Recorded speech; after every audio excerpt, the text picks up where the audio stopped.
শিবা নিজের খেতে গিয়ে এক কোণায় গর্ত খুঁড়তে লাগে। তখন সেখানে গ্রামের প্রধান আসে আর ক্ষেতের পাশে দাঁড়িয়ে, আরে শিবা, তুমি কি করছো? এই অসময়ে আবার কি কাজ করছো? কিছুই না মালিক, আমি নিজের জমিতে ছোট পুকুর খুলছি। কাল যদি বৃষ্টি আসে তাহলে আমি এটা ভরার বিষয় ভাবছি। জমির মাঝে পুকুর কেন বানাচ্ছ? এখন আমাদের গ্রামের পুকুর থেকে তোমার জমিতে জল কি ঠিকঠাক আসছে না? তার উপর আবার বৃষ্টিও ভালোই হচ্ছে। তাহলে বলো, পুকুর কাটা কি খুবই দরকার? তোমার পাগলামিটা একটু বেশিই বেড়েছে।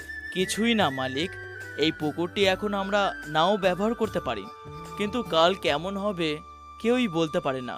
আজকাল বৃষ্টি খুব ভালো হচ্ছে, তাই জন্য আমাদের গ্রামের পুকুর এই গরমের মধ্যে না শুকেও ভালো জল দিচ্ছে।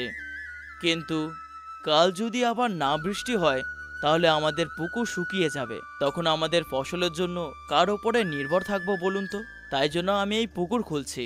ওহো, বৃষ্টি না হলে গ্রামে আকাল পড়বে। এরকম আমার জন্মের 5 বছর আগে হয়েছিল, কিন্তু তারপর থেকে এরকম পরিস্থিতি আর হয়নি। আপাতত বৃষ্টি এখন ভালোই হচ্ছে আর পুকুরও ভরা আছে। ওরকম পরিস্থিতি আর কোনোদিন হবেই না। নিশ্চয়ই মালিক, গ্রামের বড় পুকুরের ভরসায় না থেকে আমার নিজের পুকুরের জল আমার নিজের কাজে লাগবে। তবে তোমাকে একটা কথা জিজ্ঞেস করি, গ্রামের এত বড় পুকুরটা শুকিয়ে গেলে তোমার পুকুরটা কি বাদ পড়বে? তুমি যেই পুকুরটা এখন খুঁজছো সেটাও তো শুকাবে। আপনি যা বলছেন সেটা ঠিক। গ্রামের বড় পুকুরটি যদি শুকিয়ে যায় তাহলে আমারটাও শুকিয়ে যাবে। তাই জন্য খোঁড়ার পর পুকুরের মধ্যে চুন, কাঁকড়, কয়লা, বালি মিশিয়ে লাগাবো। সেই কারণে জল না শুকনো হয়ে থাকবে। উপর থেকে না শুকিয়ে যায় তার জন্য আশেপাশে গাছ লাগাবো। তারপরে এই পুকুরটি ভরার পরে এই জলটি শুকিয়ে যাওয়া অসম্ভব। আমি আপনাকে গ্রামের জন্য আরেকটি পুকুর খুলতে বলছিলাম না, এইটার জন্যই। আরে বাপরে, তুমি তো অনেক চিন্তা ভাবনা করেই খুঁজছো। তবে যাই করো না কেন, তোমার পরিশ্রম বিফল যাবে, দেখে নিও। এভাবে শিবা 1 মাস ধরে ঘুরতে লাগে আর খেতে ছোট্ট একটা পুকুর বানায়। আরে শিবা, তোমার ক্ষেত খোদা হয়ে গেল নাকি আরো কাজ বাকি? হ্যাঁ কাকা, হয়ে গেছে। যদি পরে বৃষ্টি পড়ে তাহলে পুকুরটি ভরে যাবে। আচ্ছা, তার মানে তোর এখন গ্রামের বড় পুকুরটা আর দরকার নেই?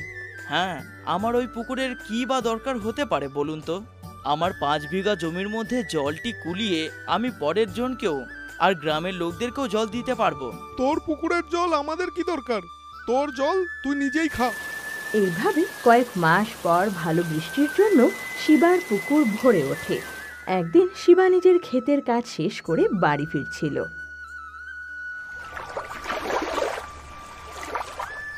আরে কি রে শিবা, তোর কাজ হয়ে গেল? পুরো নিজের পুকুরের জল দিয়ে খেতি চালিয়ে যাচ্ছিস। তুই যেরকম ভেবেছিলি সেরকমই করে দেখালি। আমার ব্যাপারে ভাবাটা ছেড়ে দে। তোর জমিতে জল দেওয়াটা হয়েছে? হ্যাঁ, দুপুরেই হয়ে গেছে। বাড়ি ফিরে গিয়ে কি করব তাই এখানেই রয়ে গেলাম। তোর যদি জমিতে জল দেওয়াটা হয়ে গেছে তাহলে ওটা বন্ধ করে দে। কেন ওটা অপচয় করছিস? জলটি গিয়ে নদীর মধ্যে মিশে যাবে আর কোনো কাজে আসবে না, বুঝলে? ওইটাকে আটকালে আমাদের পরে কাজে আসবে। কি যাতা বলছিস, পাগল নাকি? একটু জল নষ্ট হলে কি এমন হবে? আমাদের কাছে আরো জল আছে তো। অল্প নষ্ট হলে এমন কিছু ক্ষতি হবে না। তুই যদি বন্ধ না করিস আমি বন্ধ করে দেব। জল অপচয় না করে ভালো করে ব্যবহার করলে আমাদেরই ভালো হবে। তোকে বললে তুই বুঝবি না। তোকে যাই বোঝাতে চাই তুই আমাকে পাগল বলিস। আরে সে কথা নয় রে, আমি আটকাবো ভাবছিলাম, সেই কথাটা তুই এসেই বলে দিলি। তুই একদিকে ঠিকই বলছিস, কিন্তু পঞ্চায়েতের ওখানে নাটক চলছে। যাবি নাকি? চল দুজনেই যাই। আমিও যাব ভাবছি, কিন্তু তোর সাথে যাওয়াটা হবে না। আমি নিজের স্ত্রীকে বলেছি যে আমরা দুজন মিলে নাটক দেখতে যাব। আর এখন তুই ঘরে যা। এখন থেকে কি করবি?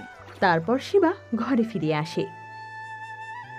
কাজল, তাড়াতাড়ি খেয়ে নাও, তারপরে বাইরে যাব। নাটক দেখতে হবে তো, তোমাকে বলেছিলাম না? এখন ছেড়ে দাও গো, এত রাত্রে আমি যাব না, পরে কোনোদিন যাব। এ কি, তুমি আমি দুজন মিলেই বলেছিলাম যে সন্ধেবেলা যাব, আর এখন তুমি বলছো হাঁটতে পারবে না? কত তোমাকে ভালোবেসে লালন পালন করেছে তোমার মা বাবা। সে তো ঠিকই আছে, কিন্তু এভাবে কতদিন আর ব্যবসা করে গ্রামে থাকবে? আমরা শহর চলে যাই, চলো। তুমি তো পড়াশোনা জানো, শহরেই কোনো একটা কাজ দেখে নেবে। আর তোমার কাজ পাওয়া অবধি আমাদের ঘরেই থেকে যাবে তুমি। আর তারপর? চুপ করো। আমার এই গ্রাম আর এই ব্যবসাটি খুব পছন্দ। আমি এই গ্রাম ছেড়ে কোনোদিনও শহরে আসবো না। এখন আমাদের কি দরকার বলো? তুমি যা চাইছো আমি তো তোমাকে দিচ্ছি। শহরে থেকে আমি যতটা না কামাবো, তার চেয়ে বেশি এই ব্যবসা করে আমি